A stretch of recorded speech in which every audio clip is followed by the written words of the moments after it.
Alright, we're recording. Talking about the second to last story in the Omnibus. Bloodruth, number 1. I'm hoping this won't be as long a video as the last one, Alpha Core, but I don't think it will be because as I said many times while rambling in that previous video, Alpha Core I was hoping would answer a lot of questions.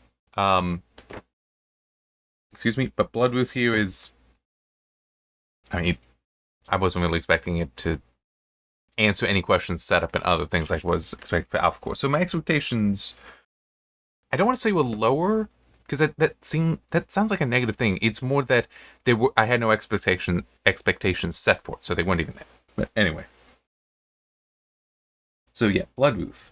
Jen and Sylvia Soska writers, Michael Montanet? Montenat. A little uncertain on that one, but anyway, artist. Brett R. Smith, colorist. The mysterious mystic Sydney Bloodruth was born into the family business of hunting Hellions. Her mission brought her to join forces with Isom to face the infernal devlings when they set fire to Silman Ranch and rescue Sanford Willard. But what is it that brought this blood witch to Flores Park, and what evil awaits her in town? Something wicked this way comes. Yeah, we get a letter as usual. This one by Jen and Sylvia Soska, since they were the writers. And it's, kind of standard. I'm sorry, but it kind of is. Where it's basically just talking about how they thought it was awesome that it's like when first meeting Bloodruth and Isom 2, it's like they both really liked her, and the fact that they would then allowed to granted the privilege of writing the first dedicated story for her, they were like, yes, awesome, this is great. All that, also to mention that they are the lore masters for the Rippaverse at this point as well, so yeah.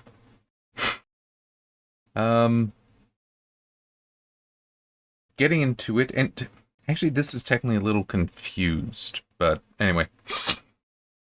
Within the story itself, it starts with with panels depicting the story of Cain and Abel, which does make some sense, but it also does mention the whole the mark of Cain concept there, where God put a mark on the damned that let others know that they are not to be killed. Anyone who would harm the damned would suffer vengeance sometimes over. So that's important there. It wasn't just you're not allowed to kill them. It was no, vengeance is mine. You don't get to do that. That's me. But something interesting is that while here in this story, and this is where it gets a little confused, within the story, to be clear, it describes Cain as being damned, and that this continued on down his bloodline. But the Bloodruth family, because it is also explained here, and also was it in the letter? I think it may have been in the letter. That theirs is a cursed bloodline. Cursed that they are to basically always fight demons. But at the same time, part of that curse is they have the power to do so with their blood. It's blood magic. But it's just, cursed and damned are kind of presented here as two different things. So it's not that she is a descendant of Cain, necessarily. However, later, that is basically exactly what is stated. Or at least damned and cursed are conflated. Although, to be fair, the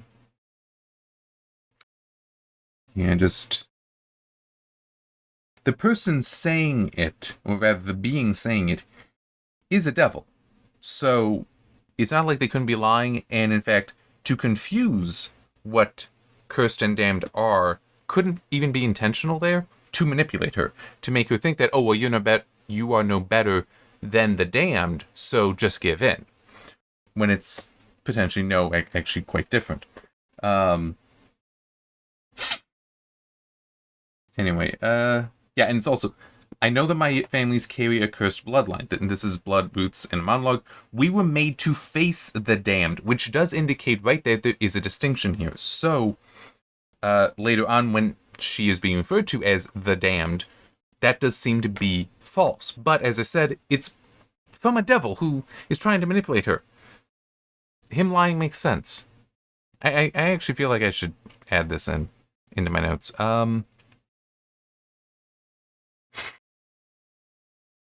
Morning Star, that's the name of the devil at the end, refers to her as damned, but at the start of the story, a distinction is clearly made between the damned,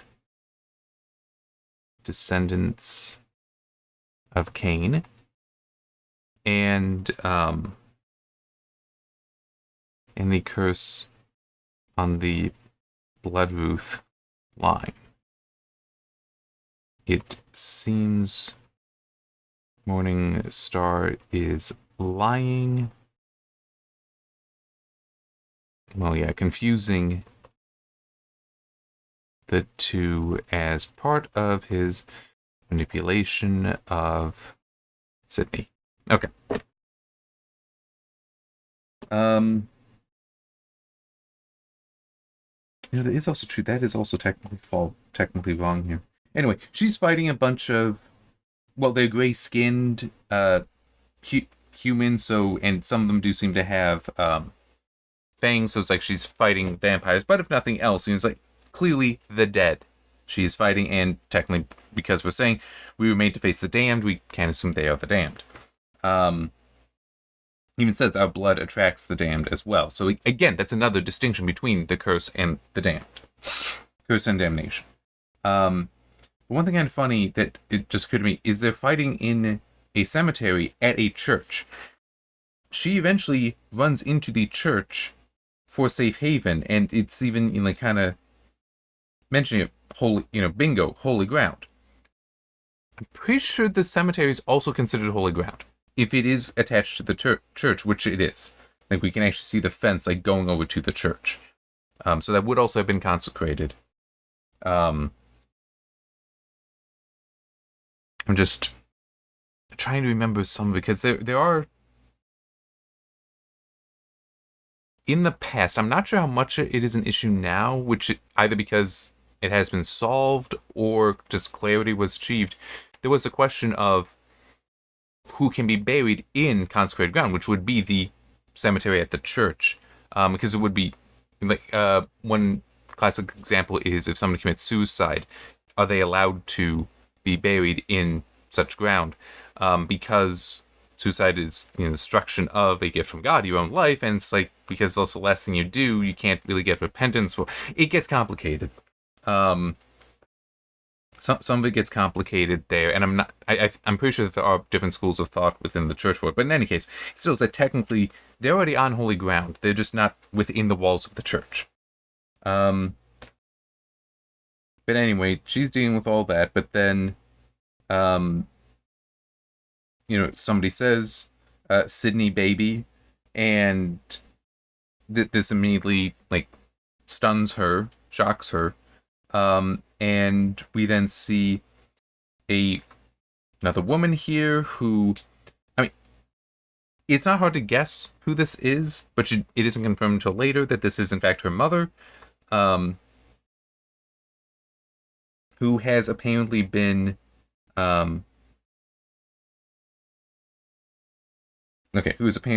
corrupted. At this point, that is how I was putting in notes.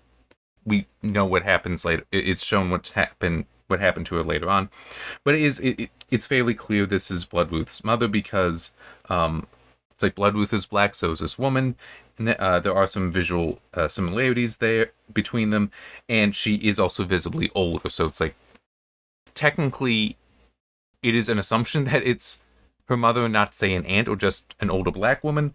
But it's how many black women are there in the Rippaverse that would be dealing with demons and such. I mean, it has to be somebody directly related to her, and her mother makes no sense. Yeah, Sydney manages to escape. They don't enter. And we also get that, well, it was said earlier, and it's also said here again, that she is searching for someone, for a him. Again, I'm pretty sure that is answered later. So she eventually leaves there, and it also has I need to get to Forest Park. I need answers. It's not really clear why Forest Park, other than just the feelings I have. The feeling I have is getting worse. Something pulls me west. I must find out why, so I gotta go there. But she returns to Bloodruth Manor, and there we meet Othello, who is her dragon, who she uses to fly around on and stuff like that. And I know that she flew on a dragon in ISOM 2. I don't remember if I think it was ISOM 2. I don't remember if she called it by name. But anyway, going into the house, we do find her father is present, is alive, but is just sitting in a chair staring out of a window and does not do anything. That is completely non-responsive towards her. This does get explained somewhat later on, but I will say this, he's being an asshole.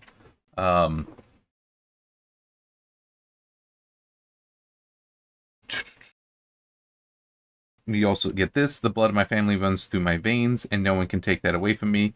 I can feel them still here with me. I am not alone. I am their hope. This also gets explained later. We get a family portrait that shows that there is father, mother, 2 sons, and Sydney.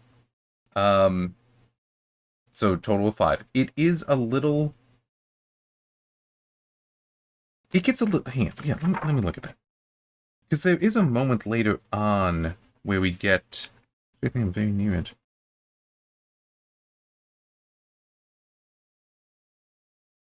No, I think too far. Yeah, here it is. Yeah, where there are 2 other members to her family that we see later, but they're not identified. It could be... One looks old enough. Like, there's a man there that looks old enough. Could be grandfather. Could also be an uncle, like an older brother to her father, whose name is Dominic, by the way. Yeah, and we also get each one, it gets a small spot here, total of 7. And actually, yeah, looking at this, it does seem like the woman that's also there is also older, so yeah, that must be the grandparents, but we get, like, no information on them. Anyhow. So, she now takes Othello, flies off to Forest Park. There's also an eagle, well, a hawk, actually, technically, I think, for its scale.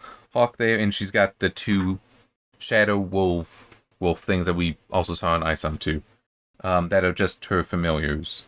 Potentially all of them are, but anyway.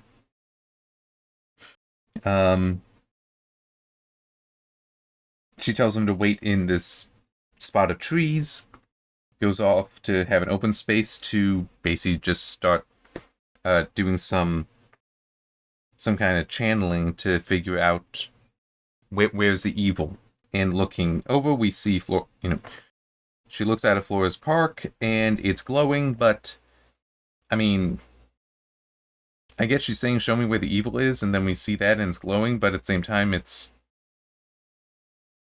a city.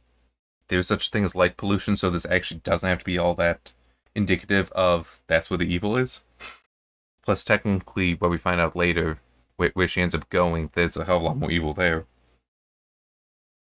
Plus, it can also be a little bit... Yeah, I really am thinking this. So. Anyway, she then also turns and said... And there's a little bit of a figure that you can see as she's just looking, it seems, into the dark sky, but she says, I see you, what are you? At which point, then, this little drone thing comes up to her. Be gone, vile thing, she tries to swat away, and Gooding is now there. and he knows her by name, which she's not too comfortable with, and starts attacking him. And he manages to protect himself well enough, and eventually gets her to calm down a little bit. And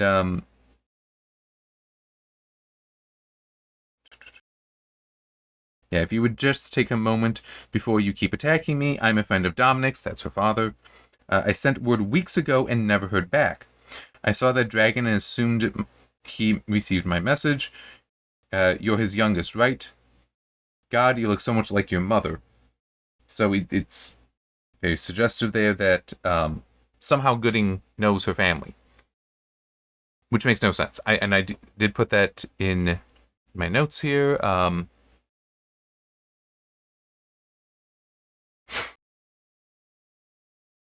I do want to add that he first appeared when, and this makes more sense later on as well, when she is trying to see where the evil is, and you can vaguely see his form in the darkness before he appears.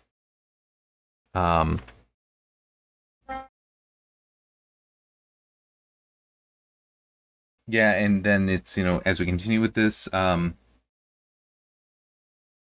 his stuff, his like various robots have arrived. The Shadow Wolves of hers have arrived because of the combat that she was in, and then Othello the dragon arrives.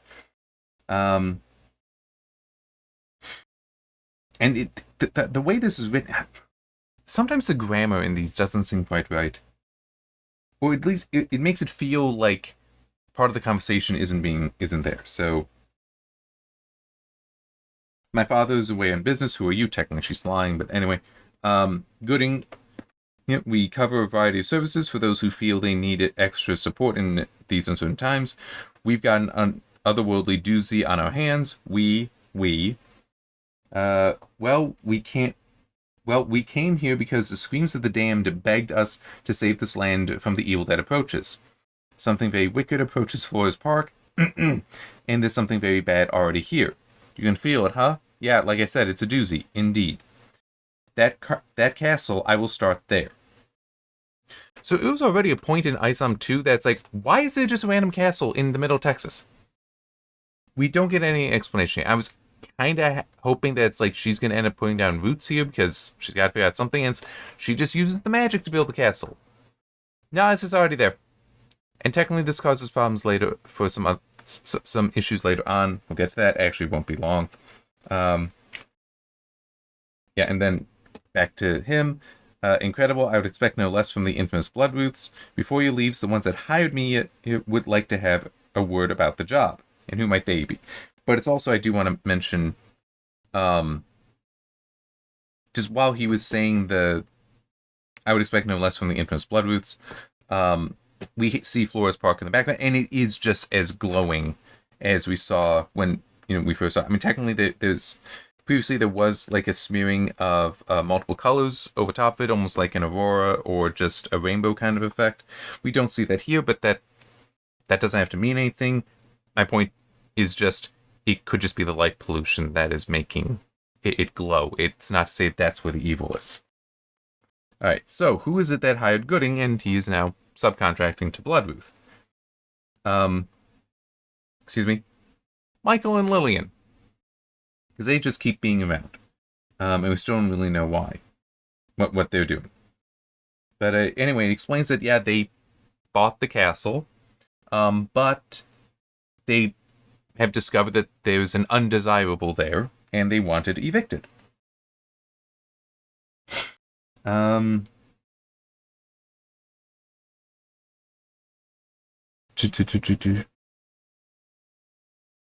it's basically, will you deal with this? And she's basically saying that, well, the things that I kill, I send back to hell. Because Lillian had asked, will you do a hit? Will you kill whoever? And then it's like, I send him back to hell. What I go after. And Michael, then Lillian's kid kidding. Listen, name your price. Anything we own, we'll offer as payment. We need this job to be done. Deal. And then Bloodruth just, like, well, I guess she does pull a contract out, but it's also kind of glowing, so I guess she just is able to use her magic to just make a contract appear on paper? Okay. But, I mean, the moment it was said, anything we own, it's like, well, you already own the castle. And we also know she gets the castle, like, it's hers in Isom too, so it's like, I mean, obviously that's going to be her payment. I mean, yeah. She does have a little bit of fun here with a joke, because it's like, contract's all written up, just need you to sign it. Sign here, not in blood necessarily. At this point, with basically being agreed to that she will investigate, that she will do what needs to be done, Gooding now steps up to give his report. Good, now that we're settled up, there are some details I'd like to share from my time doing reconnaissance inside the structure that I feel will be helpful.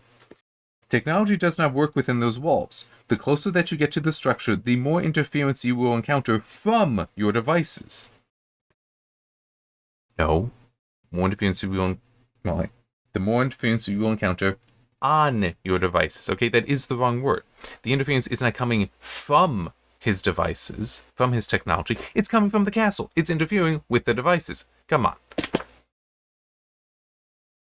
Then we get, well, something does not feel right. These two are hiding something from me. What is it? And so she, like, uses her special magic vision to look into both Michael and Lillian.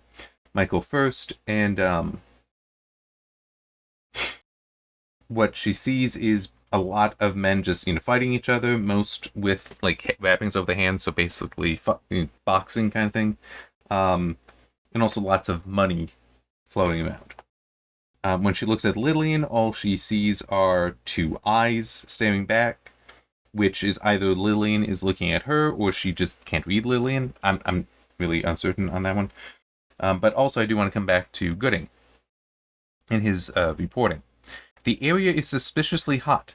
There are embers in the air, and yes, it gets hotter the closer you get to the building. I found myself getting greatly disoriented as I got closer. I lost large periods of time. Even now, there are some memories of the event that I cannot access.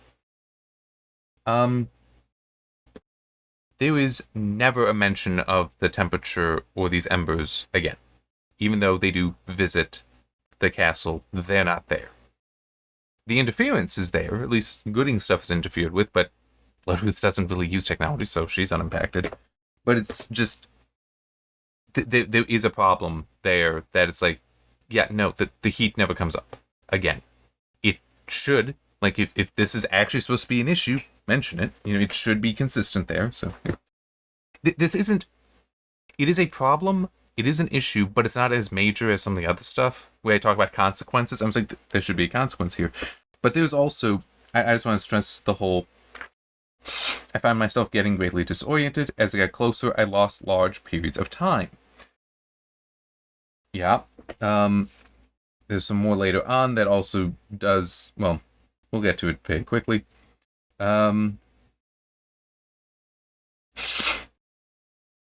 Again, as she's looking into the two, Michael and Lillian, she also sees a vision of these two standing up and two, it appears to be dead bodies on the ground at their feet. And she just asks, why are you two really here? All these major players moving to Flores Park, what does it mean? What the hell do you mean? It feels like we're being set up. Yeah, but it's like, all these major players moving to Flores Park. She's only just come to Flores Park. How does she know? That actually is poor, wrong writing. It's I won't say bad, but wrong writing as far as where was this information coming from?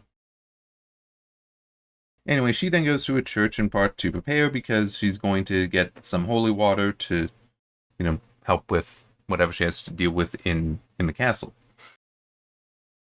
But she goes there with Gooding, and we get this, starting with Gooding. I thought you said that you were good to go. Do churches make you uncomfortable, Gooding? That's just too bad. I take great comfort in them. You can wait outside if you like. Will you be long? No, then I'll wait outside. She goes in and she fills up, but there's also somebody in there speaking Spanish. But just coming back to this, with Gooding not wanting to enter, and we already had established earlier that demons, well, the damned don't want to enter churches.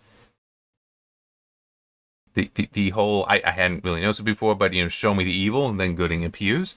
And the whole heat thing, and more so him losing track of time and not having clear memories. I think he's possessed. I mean, it might be that this gets resolved, because I forgot to mention, this all takes place prior to ISOM 2. Potentially, subsequent Bloodruths could as well, so if he is possessed, that might get cleared up before we get there, and it would help explain why in ISOM 2 and 3, he seemed very positive about Bloodruth, like that it wasn't just we're friends, but like he had almost an affection for her, and that there was more than just a professional relationship there, that they are in fact friends, or at least he feels a friendship for her, an affection for her. Anyway, within the church, there is somebody praying in Spanish. It is, and I keep forgetting her name, Yaira's descendant, the one whose abuela was killed. And Bloodruth is there, and she's praying, and just, do you need my help? And the young woman just gets up and runs out, because like, nope, don't need anything from you, don't need anything from anyone, kind of thing. And also just, get out of my face, or I'll cover you in your own blood. Not only a great threat against Bloodruth, but not that she would know that. Anyhow. Now Gooding and she arrive at the castle. Viola, this is it. Let's go. Viola, this is it from Gooding. Let's go. From Bloodruth. No. I mean, this is... what do you mean, no? I mean, this is where this thing we're calling the dead zone starts. See, something's hijacked the signal, and he's not 5 feet away from me. One of his little drone things he had moving forward, and it just died. Any equipment would function properly beyond here. There goes my dang helmet. Hang on. You might want to leave your cell phone with me. It won't do you much good in there. I'm not really a cell phone kind of girl. How am I supposed to find you? You won't. I'll find you. And so she enters with the hawk and the 2 wolves, and Othello is just around.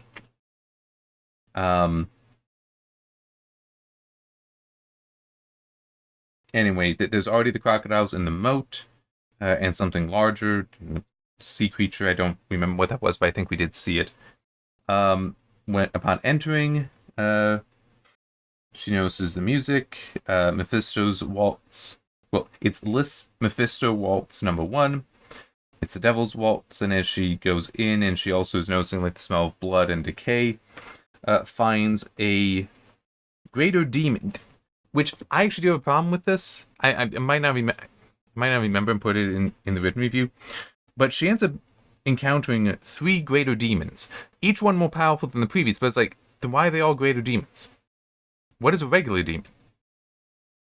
Because they're all being described with the same title, the same rank of greater demon. They have different names, and I can still understand that within there are levels, but it still is what's just a regular demon? So anyway, this dude's name is Choke. He's not very intelligent, and he's there, and he has, like, it's stretched, like, disfigured around him.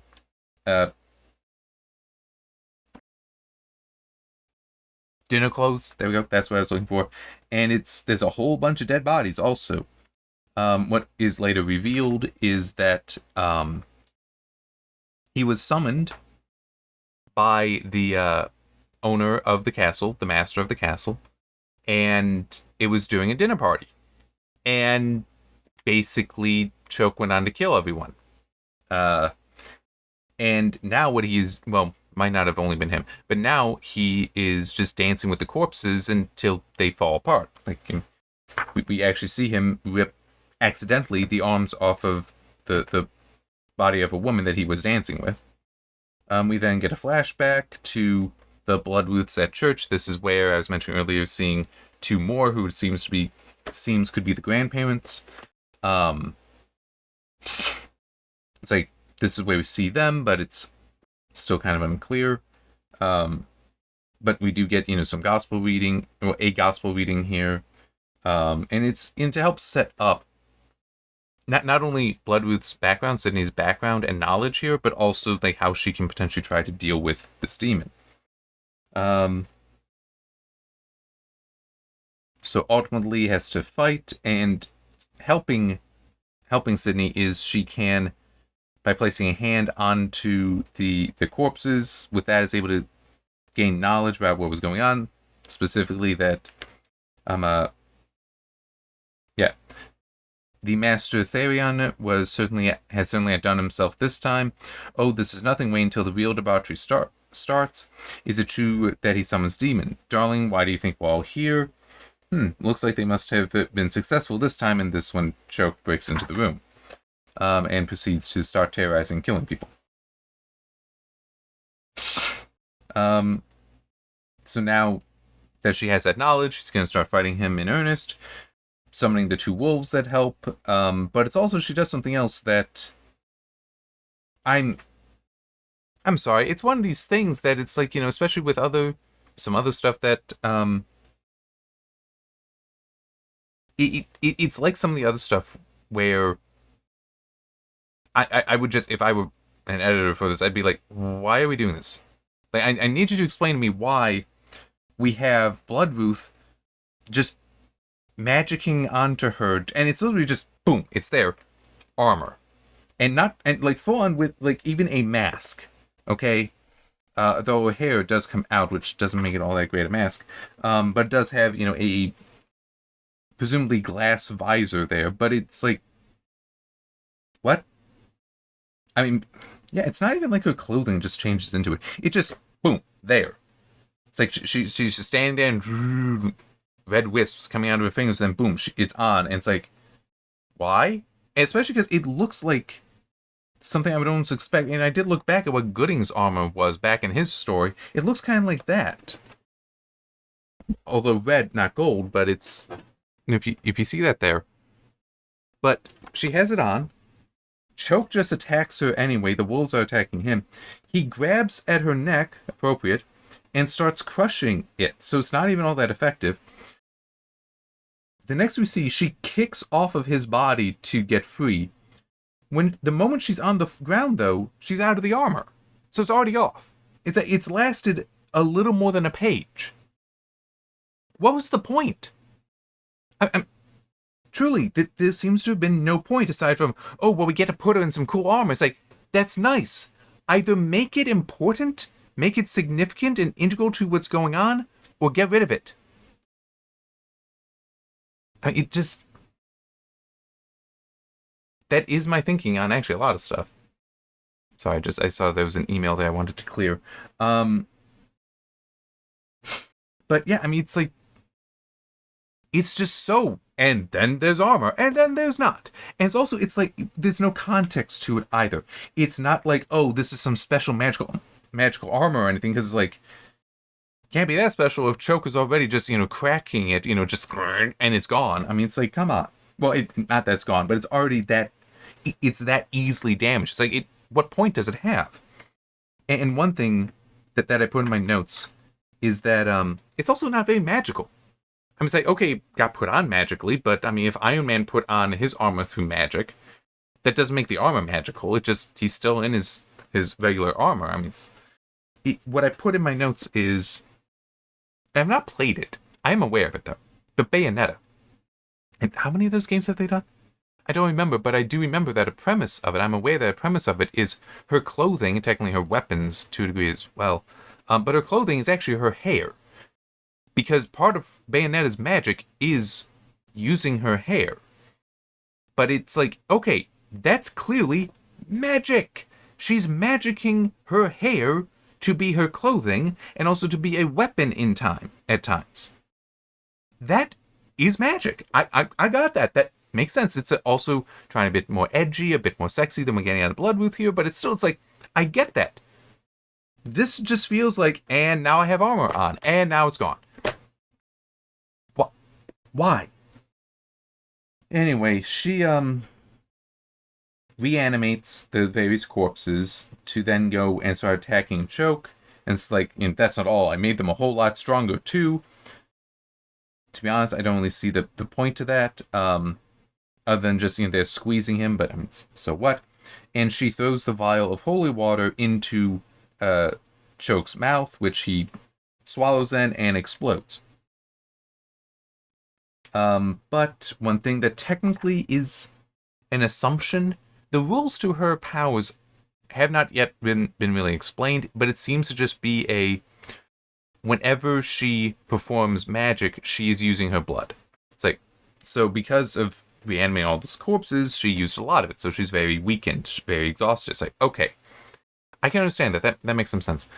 But does that mean that she was using blood, and how much blood, earlier when she was just doing the spell to, like, show me the evil, that she was using up some of her magic, some of her blood, when she just composed the contract on site with Michael? I mean, it's like,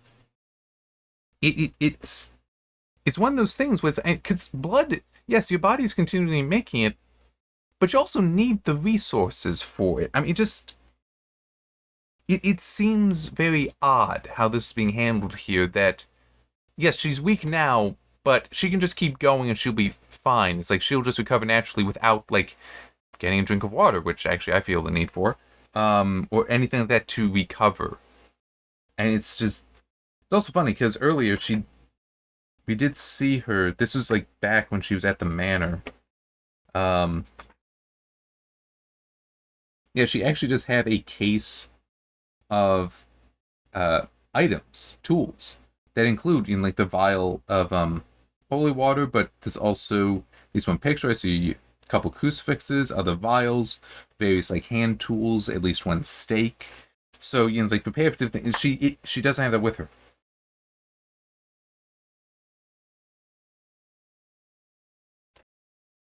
I actually need to put that in.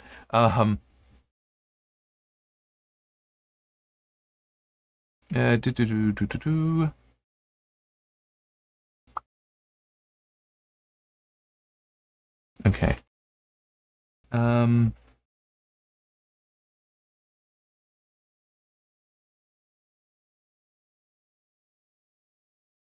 Earlier, before she left Bloodruth Manor, she was shown to be preparing various tools of the trade,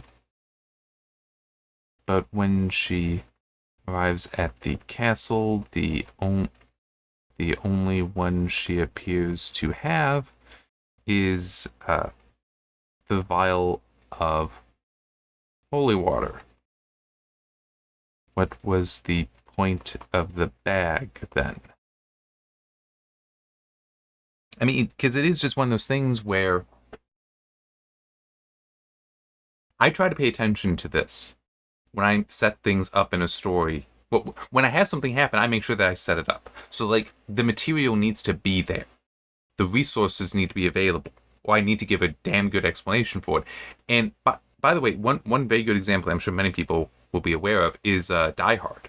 If you watch it, okay, a little bit of a warning here, because once I realized this, my enjoyment for Die Hard basically vanished. And it kind of sucks, because I know it's a good movie, but now whenever I watch it, I see this. And the funny thing is, it's actually a very good thing I'm seeing. It makes me appreciate the craft of the movie so much more. But once I saw it, it's like, damn, now I'm just seeing these technical details. So you may want to, although I don't, just be aware. I realize, so I've talked about with other stories, the whole, in any conflict, any combat, something like that, you need progress and progression, progress and strategy. You need that there. And also, I'm talking about, having the resources. Die Hard is like a perfect example of the progression and strategy while in conflict. Because you see, because he's a cop, you know what that he has these skills. You know he has the ability to use these various tools, that he is competent at fighting and such. But it's like, as you watch him, it's like he's concerned about his ammo. Well, then he finds a bag of ammo. He finds another gun. It's like he's collecting these items that he then uses. They're all perfectly set up for him to use there. So the resource management is excellent in that movie. And you see that he progresses through it. He's using up the materials when he needs them and all that. But he's also strategizing. How do I get the most out of what I have? And things like that. It's very well crafted there. And it's just one of those things that now whenever I watch it, it's like I'm seeing that instead of enjoying the story, and it sucks. Because as I said, I know it's a good movie. But at least I can't say that it is a perfect example. Like whenever I may have to argue the point about progression and strategy in a conflict, in a story, it is a perfect example. I would also cite the, most of the book version, but the Princess Bride duel between Wesley and Inigo. That's also very good. But that it's better, I think, with the book than with the movie. So if you're not familiar with the book, it's not a good example. But Die Hard, perfect example. Anyway, so yeah, by her not using those tools, not even having them with her, you're actually kind of breaking that then. Not that there isn't progression or there isn't strategy. Well, it doesn't impact progression, but it does impact strategy. She prepared a strategy. She has strategies prepared. That's why she has the bag of tools. By her not bringing them, that's an absence of strategy, and that is a problem. And it would be. I'm just trying to think how to solve that. I will need a drink of water, so I'm going to pause the recording so I can get that. Then I'll come back. Okay, so how would I address the tools that she has them? Well, she should have them. Why does she not use them? Okay. Well, the crucifixes, it makes sense she'd have use for. But how could you burn through them? What could you do for that? I don't know. I mean, is it better to just be like, no, she doesn't have the tools at all? Which you can do that, and it's only if I were like really, really getting technical that even I would bring up, why is it like she's got this is the family business, but they have no tricks of the trade, no tools of the trade developed, aside from the holy water. It's like, that would be a reasonable question, but it's one where you have to really step back and just consider the thing in totality, which even I don't necessarily do unless I'm really not enjoying the story, and then my mind's just going real technical. And that's not here. I we'll get to what my recommendation is or lack thereof later, but it's still, this is, I can't think of any way. You'd have to significantly change things because you'd have to give some reason for her tools to not be helpful beyond the holy water, which is also a problem of why does she only bring one with her? But it's like, why doesn't she try using crucifixes in some way? She never does. It's like she doesn't have them. Stakes, it's like, okay, well, she's not encountering any vampires to use those on, so that's fair. Excuse me. But there's also, if her whole thing is blood magic, why does she not have, like, vials of her own blood that she can use to some effect? And just, yeah, because I brought up Static Shock in the previous thing with Alpha Core with Galvin, but it would kind of be like in this, because I do remember there's one episode, I'm only familiar with the cartoon show, by the way, which also I want to say, I want that to come to Blu-ray. I would absolutely buy that. I remember really enjoying that show. Anyway, and it's like, I got the rest of the DCAU, come on, give me that. Anyway, at one point, something that, I can't remember the best friend's name, it has been so long, but one thing, something that he invented to help Static, to help Virgil. I do remember the name is Virgil for Static, partly because watching through the Justice League Unlimited, or Justice League as well, there was mention of him there. But anyway, he came up with these grenades where it was basically Static could charge them up first and then use them to like throw them and they detonate as a grenade, but also it's holding an electrical charge, so he can also take one and drain it to recharge himself if needed. Shouldn't Bloodruth have something similar with her own blood, like vials of blood or bags of blood on her that she can pull out and use? There's a mention later that her clothes have I also just realized something that I need to check on here.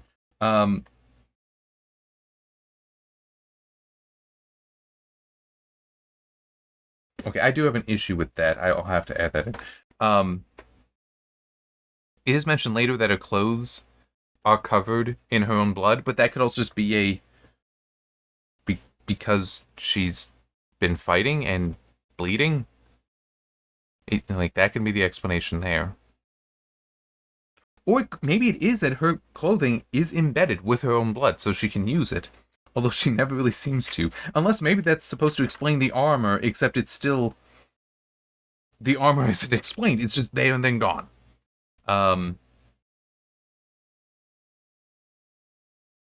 Okay,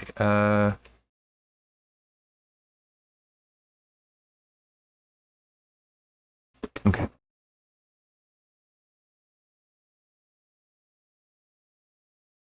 This note I can't say aloud because it does spoil very much more so later.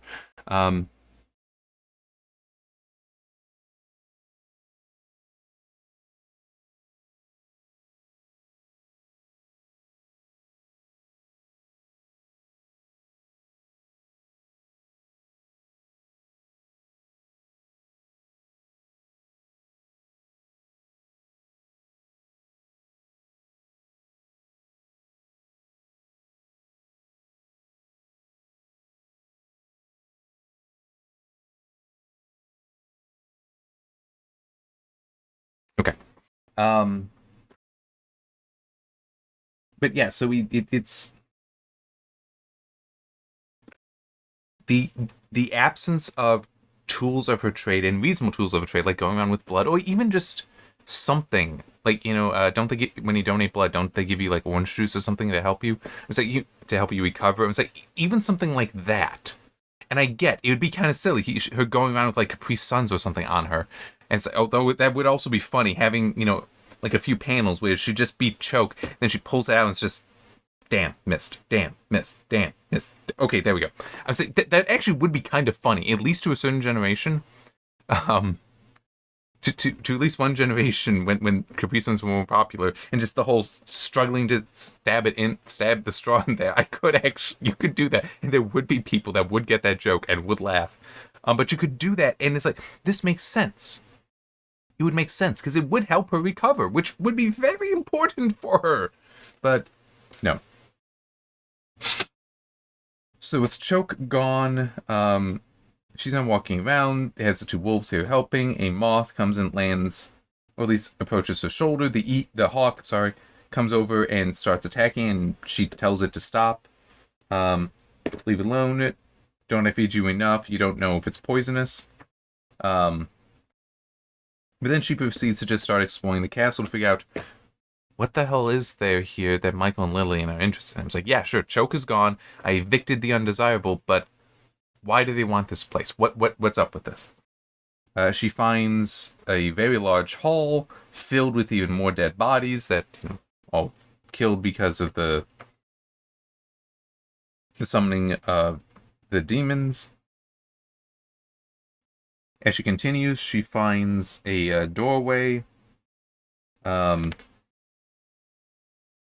did they mean to do with this? I have no intention of opening this door and finding out which hell this is. So this is kind of important because right there it is acknowledging that there are multiple. Because later on it's also stated as though, like, this is a revelation. It's like, I mean, no, we already know from this point. But she's very much no matter what, this thing has to stay closed. She also starts asking the question of whose castle is this because of the whole. It's like that summoned this Master Therion who summoned them, and points out that that's Greek for beast, so Master Beast. But as she continues, she also finds a room with a whole bunch of portraits around, but they're not just portraits, they're gateways to other realms. One of them very much looks like the Norfolka, like one of the panels from Norfolka, early panels setting up the realm that's in. Although that has also got multiple realms in that. Yeah. The power within these walls, it's immeasurable. And there's also just, the whole, this stuff is so powerful, I can't let this fall into the wrong hands. She continues, finds a library, starts looking at stuff in that. There's one book she grabs, Into the Void. She opens it up, and it's actually got, just a light there that, if she doesn't close it, she would be sucked in, it's stated. That moth is still around. She, just tries to get rid of it. And then we discover that, oh no, that moth is actually another demon. Deotic, greater demon, it says. And, according to Deotic, she is more powerful than Choke was, which, as I said, it's like, okay, why is he also a greater demon? And they start fighting, which is not easy for Bloodruth because, she is losing blood. Well, she already is weakened. She already used up so much of her blood. But the library helps because just opening up Into the Void, it opened up a void there that was pulling in. But there's also a book, Great Inferno, so she opens that up. So a fire blast hits Deotic, also destroys some of the books, which she is, for whatever reason, very protective of. And then the familiars start attacking, which is helpful.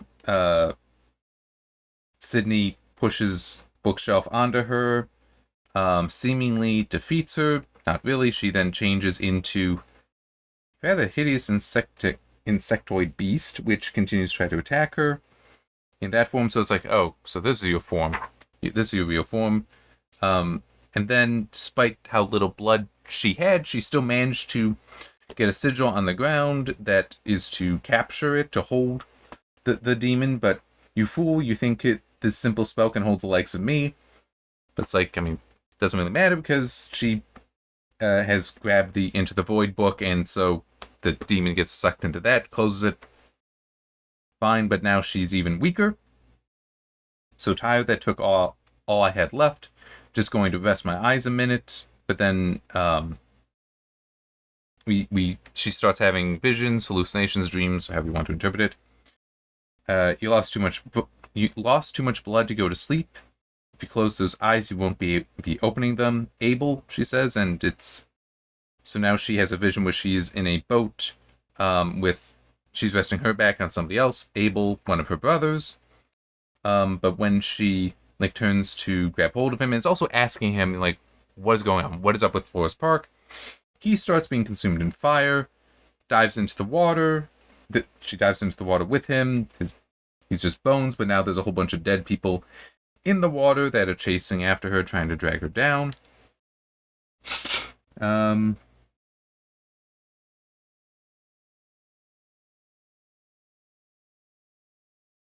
Yeah, I'm hallucinating. You're not really here, and it's all my fault. She is saying, by the way, we do get the explanation there. It's not, I would say, but anyway. Don't you listen to the devil in your ears, Sydney? He acts all strong, but did you know he fears the Blessed Mother above all? Her humility shames his pride. Her prayer sends him back to the Inferno. Why are you telling me this? And when she is being attacked by the various bodies that in the water that are trying to drag her down, she does start saying the Hail Mary, and that gets them to release her. She then wakes up on a beach, keeps walking, finds a stairway going up somewhere, but it's on fire. Then we get, you can't go there, there's no coming back, Sid. What's going on, Casey? So that's the other brother's name. So there's definitely that, I think did I read it earlier? I don't remember if I said it, but the whole, she is not alone. Her brothers, at least, are there with her in some way, at least when she closes her eyes, and are helpful. Either it is directly their spirits helping her, or it is her memories of them personified there to help her. So yeah, she gets up, and then with the wolves, continues to explore the castle. Eventually finds one thing and just states necromancy, because there is a torn apart, mutilated body on the ground there. and finds that there's a magic heartbeat, you're still alive, and so, yeah, only mostly dead. That doesn't mean all dead. So, yeah, Princess Bride joke. Anyway, I suppose you should consider yourself lucky, and she then restores the body and also, like, pulls the soul back, and we find out who this is.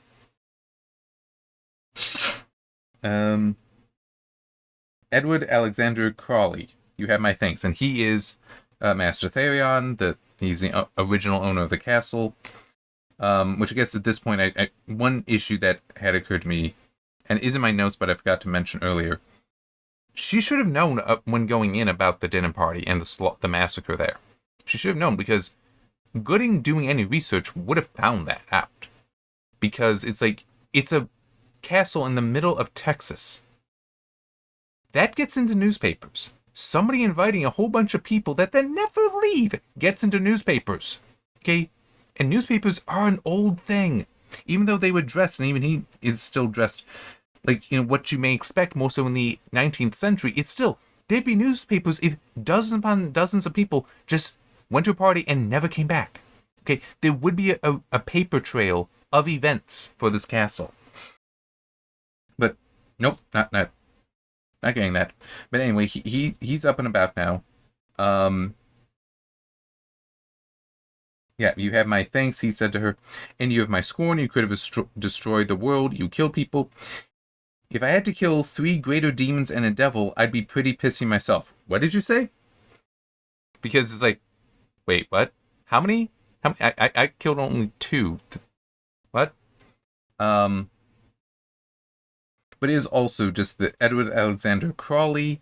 I don't remember exactly what it is, but I know that I have seen like History Channel kind of stuff many years ago talking about witchcraft and such, and the Crowley name being mentioned. I know I've heard that name before, associated with witchcraft. So, yeah. But anyway, at this point, the 3rd greater demon appears. It is named Faye and says, yet again, I'm more powerful than those who fought before. It's like, then why are you all 3 greater demons? Come on. I mean, at least make it like greater demon lower class, greater demon first class, greater demon second. At least give us something like that. Don't just say greater demon. Who cares? Come on. And there is very little that Bloodruth can do against it. It is that powerful, and I'm trying to remember.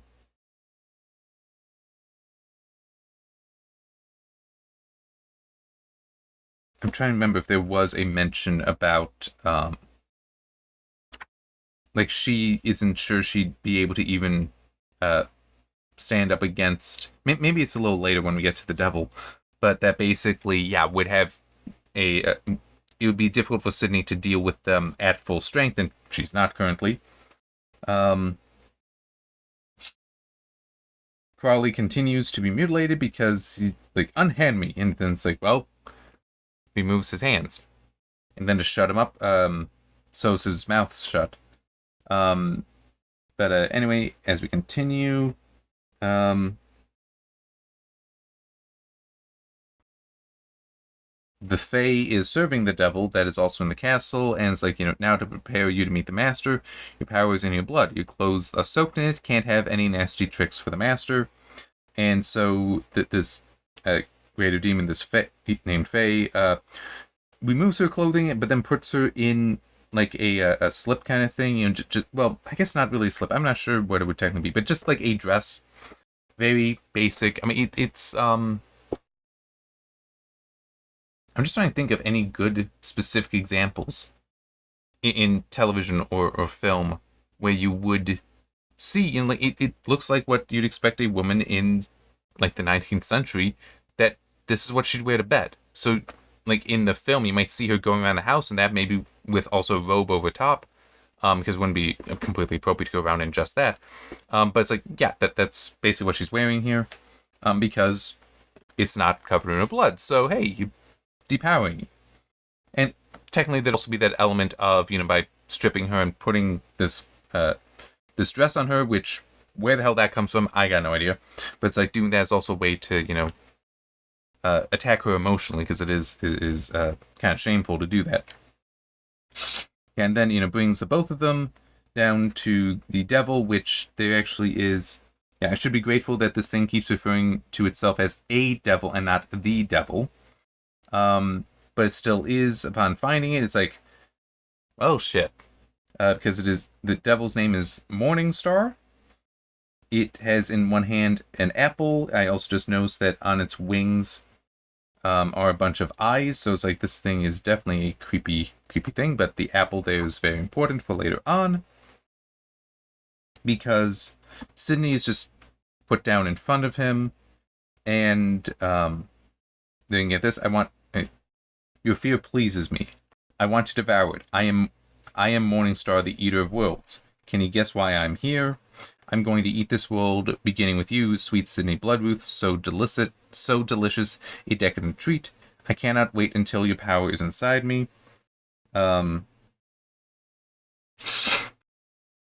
We then get flashback to, this is not the first devil she has met. I'm going to skip over that for a little bit, because I just want to get to,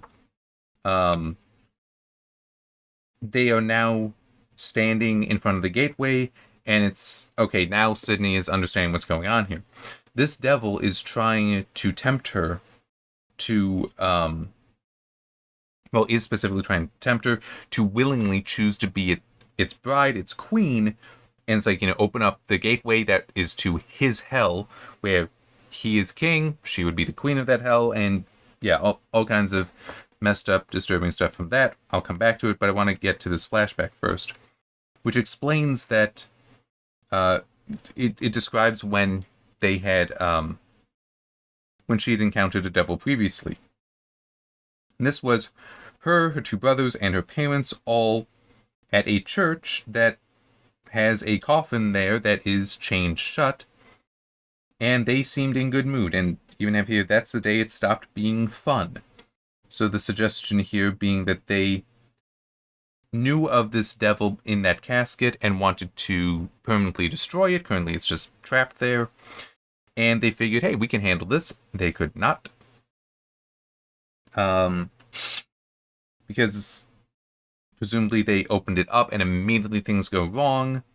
When Sydney wakes up, or just opens her eyes at least, her father is knocked down on the ground, and it's like not moving. The devil, which by the way, here we get its name here, Silk Devil, Ancient Vampire, is carrying her mother. It's a little unclear, but it might be that Casey, because I'm pretty sure. Yeah, Casey is like in the coffin partially, and I'm unsure if he's dead or not. That's actually one issue that I do have, is just he's just like there, and he could be unconscious. His neck is broken. His eyes are open, so it's not a good sign, but he could just be unable to move. But anyway, so Abel shoots a crossbow at Silk, which passes straight through him, and then does the stupid thing of looking into Silk's eyes. Silk looks back, and then, Silk basically hypnotizes him then, and then drains out Abel's soul. So he's now a servant. And then also, Silk wants a wife, a queen of his own, which is Sydney's, the mother here. So she is very soon turned. For whatever reason, her clothes suddenly change as well. Whatever. And then for a wedding gift, Silk asks the possessed Abel to give him the head of Dominic. So cut off your father's head and give it to me. Sydney, and it's actually no, he's not just to Abel. He's actually saying that to the mother, and she's actually holding Dominic by the hair, ready to do that. Sydney calls in Othello, that's able to then grab her, Dominic, and I assume Casey's body, because we can see that there's two bodies in its claws, and also she does bury. She is at a stone, indicating having buried somebody. But that's how they managed to escape, and we get this. We just barely escaped with our lives. Father didn't see it like that. He called me a coward instead of ran away. Told me it was all my fault, that we could have saved them if we had stayed. Yeah, he seems to just be a jerk. Because like he was borderline unconscious. I mean, certainly not responsive. And it also seemed that he was about to have his head cut off. And he's now angry at Sydney for trying to, save what lives she could. And to be fair, this could just... This isn't a criticism of the story itself. I'm criticizing the character in the story. And because it could just be he actually blames himself. Well, he feels guilt, but he's projecting it onto Sydney instead of just recognizing that it's his own fault. Like, maybe he's the one who was overconfident, thought that, oh yeah, we can handle this. It's like, nope, you couldn't. But rather than accept that himself, he's laying it onto Sydney. Excuse me. As though him just trying to tell himself that, no, we could have handled it. If only we had stayed, we could have handled it, and you took us away. It's like, no, you were wrong. There's no way you would have been able to handle this. And yeah. Yeah, he told me we could have at least died with dignity in battle. It's like, seriously. I mean, it's just stupid. But it does also remind me of something that I did make notes of out of the letter even. She's the last of the bloodline. Given the significance given to her bloodline, why is she not working on continuing the bloodline? Like, there should be a husband, or at least, oh, he's a candidate. There should at least be that, because it's one of those things where in royalty and such, and nobility, but certainly royalty, the children, you have a responsibility to have children. It's like, no, this is going, you have to. And also for daughters, especially like it's kind of a meme as well. But it's like, women say, oh, I want you to treat me like a princess. It's like, okay, you do understand that means that we can actually arrange marriages for you just for political gain. It's like, you will not be marrying for love. You'll be marrying because you were told to do this because it is of some sort of strategic benefit.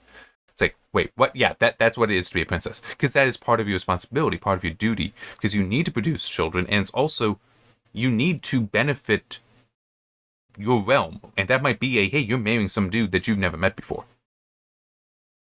Sorry, but hey, that's part of the duty. That's part of the responsibility. So anyway, now we get back to real time. And it's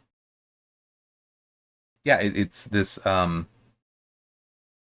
Morningstar, and the whole idea that, hey, if Sydney voluntarily agrees to be his perfect concubine, is how it's even put here, that then become the unholy mother, the sacrilege of the divine promise, that sins will be forgiven, all that, and yeah, definitely a bunch of evil stuff.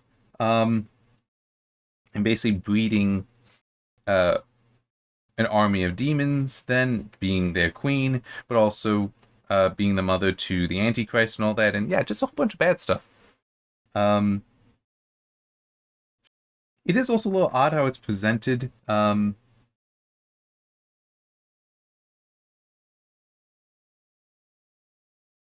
yeah, and did you know there are different hells as well? He had asked, and it's like, well, yes, she made mention to it earlier. But then we get this. He knows how my powers work. He wants me to see his hell where he is king. He wants me to see the suffering. He wants me to know his kingdom will have no end. He wants me. He floods my mind with sadistic images of me submitting to his will and offering myself as his perfect concubine. So he's trying to manipulate her, which is why, as I mentioned earlier, he confuses, and this is very possibly intentional, the Bloodruth curse and damnation, because hey, you're already damned. You're already basically one of us. Give in. Yeah, it's like you were cursed by your creator. Why be loyal to him? What say you? Um, Cursed by God, I guess that's something we have in common. It's still kind of different. You want me to submit to you? I've had this emptiness inside of me, this void that I never truly understood before, like a voice whispering in my ear ever since I was a young child. Oh yes, succumb to the whispers, child. This feels like my destiny. Everything I've ever loved has become a dark thing, but it's only painful because I fought against joining them. Yes, you understand perfectly, my angel. You belong to me, you always have.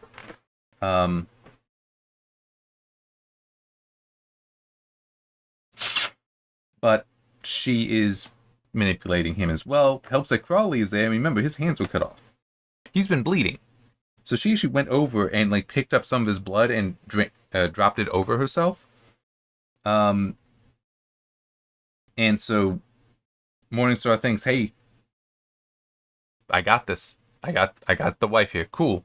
About to, have this whole eternal kingdom thing." And then, she says, "It is my intention to please you greatly. We should consummate our union first, but first I need to get out of these dirty clothes." Yeah, so she actually drops that, and it turns out, and this is, I had to make the note, and this is the one I couldn't read as I was typing it. When she takes off the dress, so she does have on panties, but she is otherwise nude, and she does have all over her body now black writing that kind of looks like tattoos there, but they are, I can't really make any out. Some of it does seem to be Latin, which she's also saying. I'll get to that in a moment, but seems to be like prayers on her body. What I don't like about this is presumably this has come from Crowley's blood, and is acknowledged she used his blood, and like Crowley, like she even thanks him for it. It's like he was like, "Yeah, I thought it would help." So then why is it black? It should be red. Well, I don't know why it's black. So anyway, what she's saying is, it's been a while since I took Latin, but it looks to be, it is Hail Mary, but in Latin, which actually one thing kind of funny is I think technically it should be Greek. If you want to, like, if you're going to go from English to another language to try to, like, have more power there, Greek might make more sense. Because the Hail Mary is actually constructed from the Gospels. Like, I think it's mainly out of Luke, but it is actually, like, Luke chapter, whichever chapter it is, and then these verses, and then these other verses, and these other verses put together. That would have been originally written in Greek, though, not Latin. So the Latin came about much later, in part because of the move to Rome. This is one of those things that is actually interesting about the Roman Empire. Even at the time of Christ, yes, Rome controlled the area. But despite it being Rome, they would speak Greek there. And I think it's just, well, two things. One, Romans thought of the Greeks, even though they had conquered them, as a superior culture. So, like, they would want, when they would have a slave, they would sometimes give the slaves a Greek name because it sounds better. But also, if they spoke Greek, if they were Greek, they would have those slaves then teach their children, because that would be prestigious, and it's like they saw the Greeks as being great intellectuals. Okay, so they did have value for Greek. It makes sense. It makes sense that Greek would be spoken in the Roman Empire, but it's like, why would they not have Latin in Israel? Why would they not have Latin over there? Why would it be Greek? I think it's because Greece was further east, and it's like part of that area would have already had Greek being spoken there, and Rome may have just been like, I mean, yeah, we're Latin over here. We're Western Mediterranean. That's all Latin. But Eastern Mediterranean, that's all Greek. So we know Greek. We'll just keep using it there. And so, yes, a lot of the earlier texts would have been written in Greek. And it's also, like, it is funny when I'll see things like trying to claim that like things are false or untrue or any of that because, Jesus spoke Aramaic. It's like, well, yeah, he also would have spoken some Hebrew, but also certainly Greek.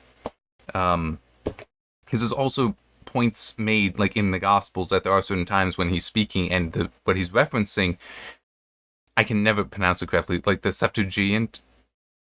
I'm certain I'm pronouncing it wrong, which is basically, at one point, the Jews, in order to have their own their scriptures, although what they canonized the scripture and what they didn't was still debated at the time, but what in order to preserve it, because they're now under the rules of the Romans, who don't really appreciate other cultures, they translated it from Hebrew to Greek in order to preserve it, to keep there, because then they could continue to talk about it in Greek. And it's not like, hey, why are people not talking Greek?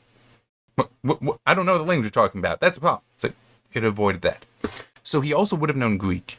And as I said, there are points in the Bible that apparently do reference not just things from the Septuagint, but also like the specific wording even is out of that, as opposed to other Hebrew texts that would have potentially been in Hebrew or just whatever. But it's like, it's referencing the Greek translation, essentially. So it's just it actually would make sense then, instead of in Latin, which came about later to satisfy the Western Mediterranean, which would more so have been speaking Latin, would make more sense to actually go to Greek. That's a long aside, I know, but it's just one of those things that, looking at some of the history there, and not that I've done a great study of this, so it is possible I'm very wrong with some of this, but it is also, like, St. Jerome in the late 4th century, he was tasked with producing the Vulgate, which was a translation to the vulgar, meaning common, tongue, but in Latin. Which means that that what he had originally that he was translating from either was just like a higher Latin, which that could be a thing, or out of the Greek. I think out of the Greek makes more sense, because it wouldn't be as great a challenge, you think, going from one version of Latin to another. But no, he translated from Greek into Latin because when you're in and around Rome, that's what people are speaking. So that's the common tongue. That's the vulgar tongue. So yes, that's what you'd have there. So then technically here, it's like, I think technically if you wanted to have the most power, that you'd want to go to the Greek. Anyway, she's saying that, and because of also the text on her body, both Faye and Morningstar just explode into fire, which, by the way, that's what happened to Choke earlier when he consumed the holy water. And as she goes over and puts her clothes back on, just says, "It worked, thanks Abel," because he's the one who in the hallucinations told her about that.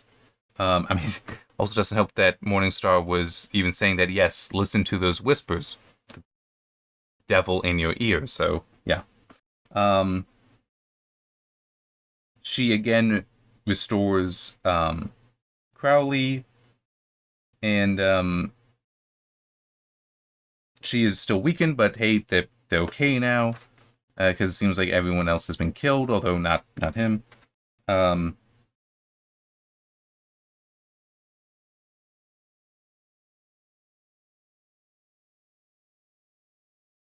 But yeah, and then there's the whole, like, okay, what are we going to do now?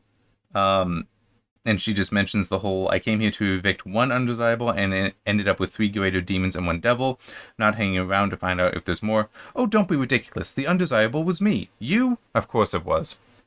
Yeah,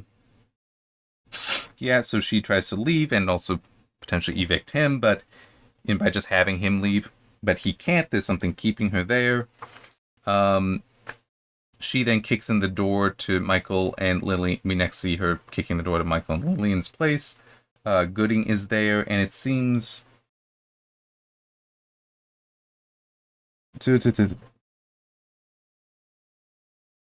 Was there a problem? No, there was no problem. I've just come here to let you know that I've named my price. Brilliant, anything. Brilliant, anything. Yes, as long as the house has been cleared. Oh, it has. Gooding can attest to that. Lovely doing business with you, and then she seems to leave, and Gooding just, delivers the news. Yeah, indeed, but the castle's now out. Well, so spirited, indeed, the castle's now ours. Pieces are finally starting to land in place. I wouldn't get too happy just yet, interrupts Gooding. I'm afraid I have some news for you. Good news, bad news, and worse news. What's the good news? She's not lying. She's cleared the castle of not 1, but 4 undesirable for you with minimal damages. Damages? That must be the bad news. It is not. The bad news is Sydney's decided to keep the castle and all its content as payment. She wished me to remind you that you did say anything you own. Oh my god. Then what could be the worst news? I haven't given you my bill yet. So, kind of standard joke there.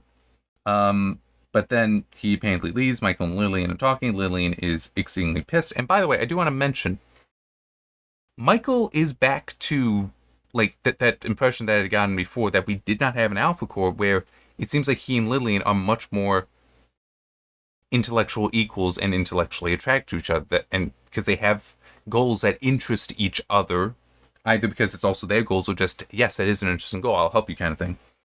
Lillian is losing it because she is so pissed. She really wanted that castle. Why does this keep happening? You really screwed up. But Michael stops her because she had just found a piece of paper and was going to attack him. Just Lillian unfolds it. Aztec declares bankruptcy amidst scandal.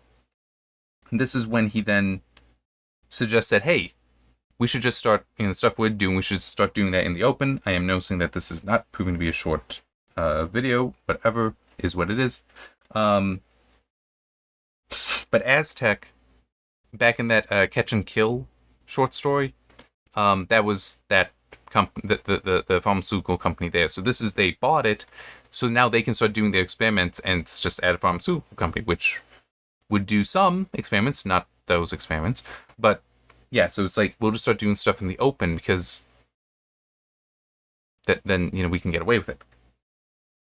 And now Sydney returns to the castle, where Crowley is cleaning stuff up. He's currently in the library. He's picking up Into the Void, and Sydney just warns him, don't open up that one, trust me on that. And she does explain to him the whole, well, the castle's mine, it's not yours anymore. It and everything in it is mine. I am your landlord now. Yeah, I did not get this castle for you. It's mine. You can't leave, making you my tenant and me your landlord.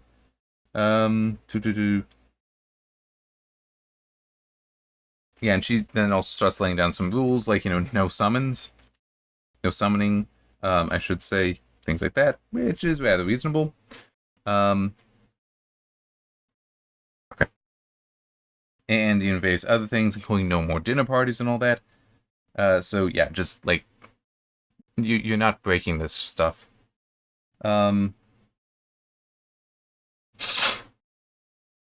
And as they are continuing to talk and all that, and it's just the basic back and forth kind of thing, we then get a view of Dukuman, who seems to be a quasi-celestial being, at least, if not a full celestial being, because he's just there in the darkness like this, with a cloak, and there are like stars in his cloak. Can't see his face, and we just have this. I've come to witness the beginning of the end. Actions have set into motion consequences of the cosmic scale. They cannot now be stopped. Others will know. Others will come. It will happen. It will all happen in Flores Park. Presumably that will get explained in a future Bloodruth. Then we have Dirty Deeds after that, which finishes off the omnibus. So, what is my recommendation on this? It's actually kind of funny. I'm giving it a 1, the positively flavored failure to recommend. Not because, as I've mentioned with previous times, where it's like, if they fix these things, I could recommend it. Then it's not like that.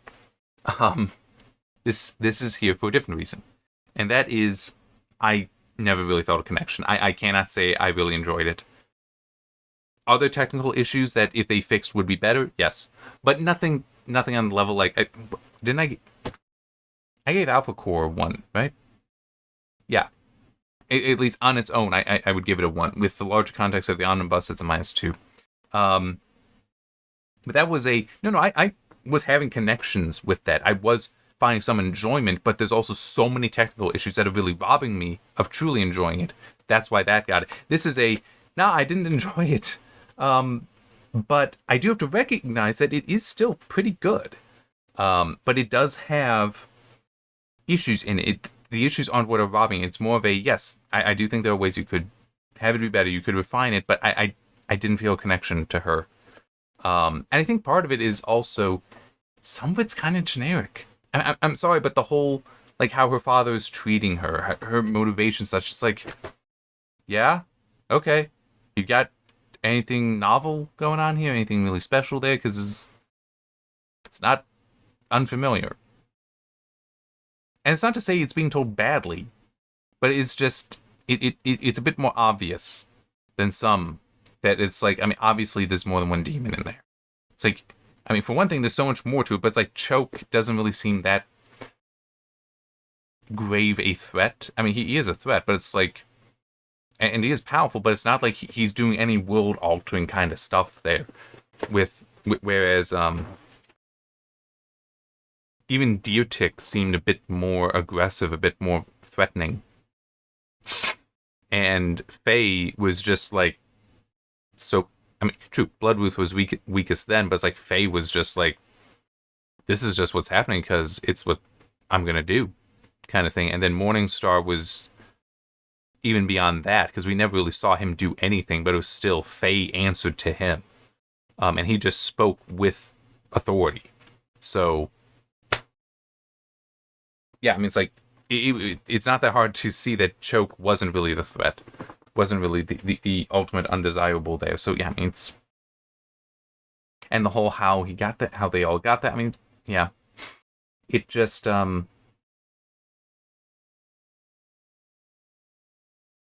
It never really connected with me. It never really felt too special. Some of the jumping around and having some background being given so much later, it just, yeah, it's largely, it didn't connect with me. But as I also said, I recognize it. It's actually pretty good.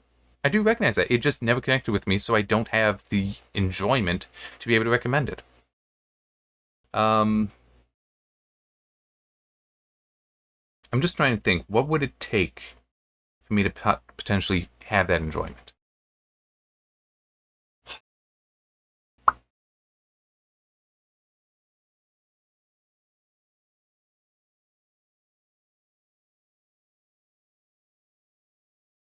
I mean, one thing is coming to mind. I'm not sure if that wouldn't do it, but would have helped, and that would be if her powers were more clearly defined.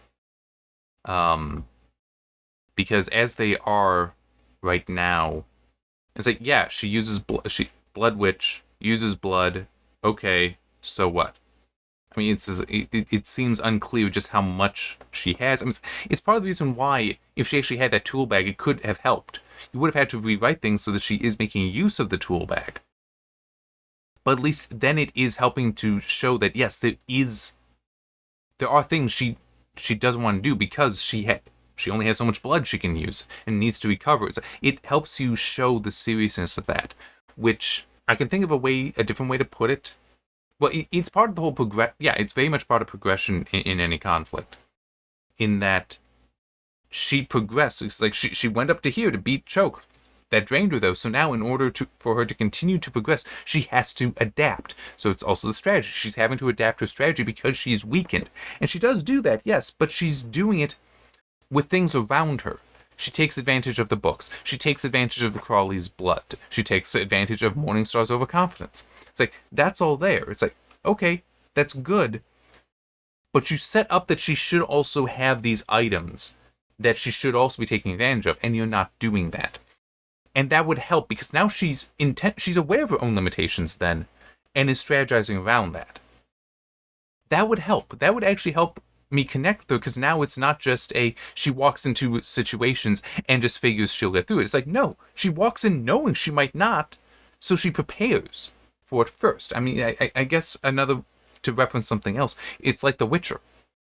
It's like Witchers are supposed to enter into things, like they've studied their enemy, they know what's going on, and then they prepare so they can deal with whatever the monster is most efficiently and most safely. She doesn't do that, and it either makes her too powerful because she feels she can just walk in anyway, which that's a way to disconnect, or it makes her stupid, which is again a way to disconnect. So yeah, but so that would help. Would that, because it would also make her more human, a little bit more grounded. Would that really get me enjoying it more? And I guess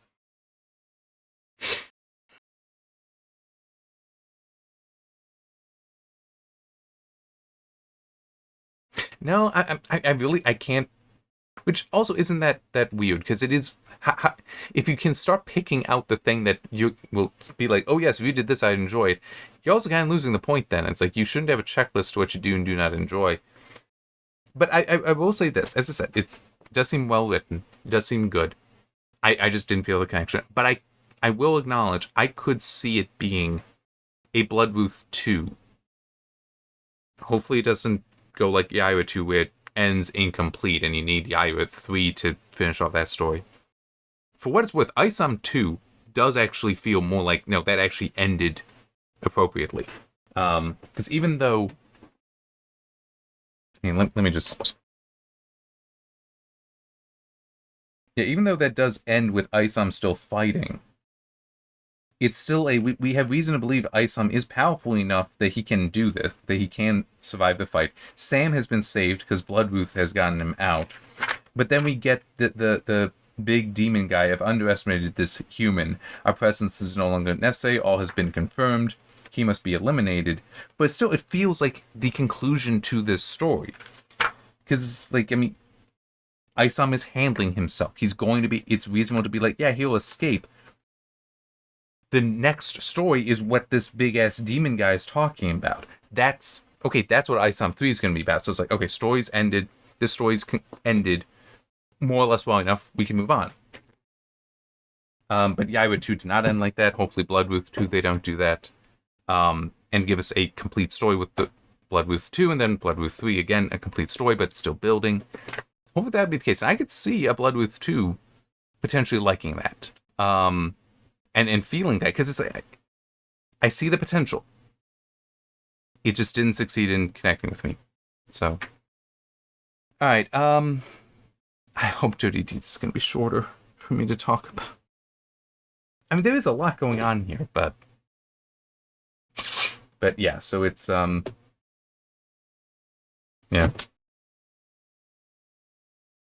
I wish I could say better stuff, but when it doesn't connect, it doesn't connect, and makes it harder to say some stuff.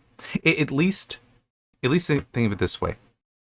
I liked it enough. I appreciated it enough. You didn't see me. There was nothing that provoked me to go like hyper technical. I even said I could with some of the armor stuff, and some of that does need to be criticized. But mainly, I'm just like, why is it suddenly there and then just gone? What was its purpose? That's it. I'm not getting into technical stuff there because I don't feel the need to. I don't need to be overly critical there because it's just unnecessary. It's like, yeah, okay, we're going, we're fine. There's other things that provoke me to be so hyper technical, but it's like it deserves it. That shit deserves it. This, nah, it's better. Man, fail to recommend is just a weird category to things to land. It makes it hard to feel like you're really getting a good conclusion for talking. At least I am better at writing than at talking. And on that note, see you next time.